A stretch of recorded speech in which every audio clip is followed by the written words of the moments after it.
बहुत समय पहले की बात है। एक दिव्य नगर था, गंधर्वपुरी।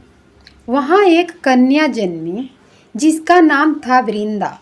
वह कोई साधारण कन्या नहीं थी, वह लक्ष्मी जी का अंश थी जिसे पृथ्वी पर धर्म की स्थापना के लिए भेजा गया था। वृंदा वह जब बड़ी हुई तो उसकी आँखों में भक्ति बसती थी और हृदय में भगवान विष्णु। उसकी भक्ति इतनी गहरी थी कि वह हर सुबह विष्णु नाम लेकर ही जल पीती थी। देवता भी उसकी तपस्या देखकर चकित रह जाते थे, पर नियति को कुछ और ही मंजूर था। वृंदा का विवाह हुआ असुर राजा जालंधर से, जो अपनी शक्ति से देवताओं को भी पराजित कर देता था।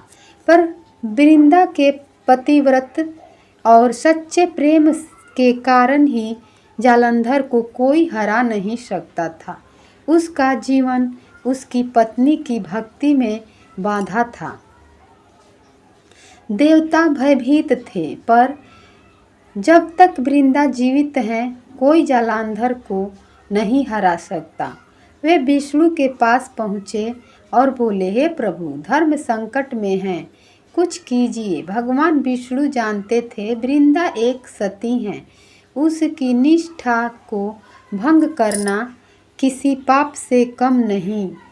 फिर भी धर्म की रक्षा के लिए उन्होंने जालंधर का रूप धारण किया और वृंदा के सामने पहुँचे। वृंदा ने सोचा, मेरे पति युद्ध से लौट आए हैं। उसने उनके चरण धोए, उन्हें आसन दिया, लेकिन जैसे ही उसने उन्हें स्पर्श किया वह कांप उठी। ये मेरे पति नहीं, ये तो स्वयं भगवान विष्णु हैं। वृंदा के आंसू थम नहीं रहे थे। वह रोती हुई बोली, हे प्रभु, मैंने सदा आपको आराध्य माना, पर आज आपने मेरी परीक्षा ली। आपने मेरा धर्म तोड़ा, लेकिन मेरा विश्वास नहीं। वृंदा ने अग्नि में प्रवेश कर लिया। सारी सृष्टि मौन हो गई। विष्णु भी अश्रुपूरित हो उठे।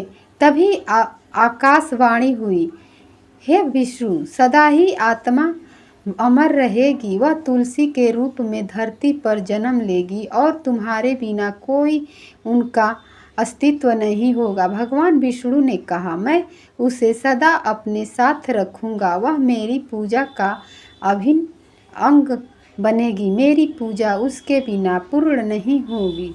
और इस प्रकार वृंदा तुलसी बनकर प्रकट हुई, धरती की सबसे पवित्र वनस्पति। वर्षों बाद एक दिन देवताओं ने भगवान विष्णु से प्रार्थना की, तभी प्रभु, तुलसी माता आपकी अर्धांगिनी हैं, उनका विवाह आपसे होना चाहिए। विष्णु मुस्कुराए, हाँ, अब समय आ गया है। फिर देवताओं, ऋषियों और ब्रह्मा विष्णु महेश की साक्षी में तुलसी और शालिग्राम विष्णु का प्रतीक का विवाह हुआ। आकाश में शंखनाद गूंजा, फूलों की वर्षा होने लगी और हर प्राणी के हृदय में शांति उतर आई। उस दिन से यह परंपरा चली। तुलसी विवाह को कार्तिक शुक्ल एकादशी या द्वादशी को मनाया जाता है। तुलसी विवाह केवल एक धार्मिक अनुष्ठान नहीं है, यह भक्ति और समर्पण का संगम है। यहाँ वृंदा का सतीत्व, विष्णु का प्रेम और आस्था का उजाला तीनों मिलकर सिखाते हैं कि सच्चा प्रेम कभी नष्ट नहीं होता। वह रूप बदलता है पर अमर रहता है। जय तुलसी माता की, जय विष्णु भगवान की। अगर वीडियो पसंद आए तो लाइक, शेयर, सब्सक्राइब और कमेंट में लिखें, जय तुलसी माँ, जय शालिग्राम बाबा की जय। शॉर्ट वीडियो में तुलसी मंत्र है विवाह का।